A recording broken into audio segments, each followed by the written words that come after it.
Në fund ky vend po shkundet. Nuk e kishim të besim, kishim filluar të humnim shpresën. Nuk e dinim që kishim ende njerëz qytetar në Shqipëri.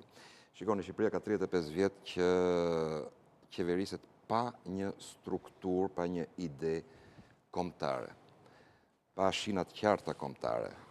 35 vjet ka qenë han pa porta. Dhe këto 35 vjet këtu në Shqipëri janë implementuar lloj-lloj rrymash politike, fetare, janë bërë shumë eksperimente. Ka 35 vjet që pushteti është i përqendruar në vetëm 2 parti. Dhe çdo lëvizje masive popullore që ka qenë nuk kanë qenë për ideale të tilla, mendoj unë, por për ardhjen në pushtet të njërës apo të tjetër palë. Dhe këto rryma mbase vazhdojnë ende në protestat të tilla për të përfituar diçka.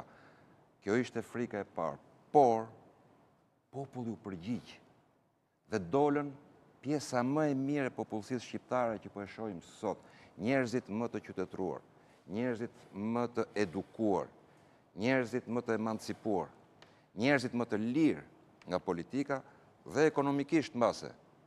Dhe njerëzit e lirë bëjnë një vend të lirë dhe demokratik një ditë. Ky është ai elektorati gri, mendoj unë, që ne prisnim prej vitesh që të fliste më në fund.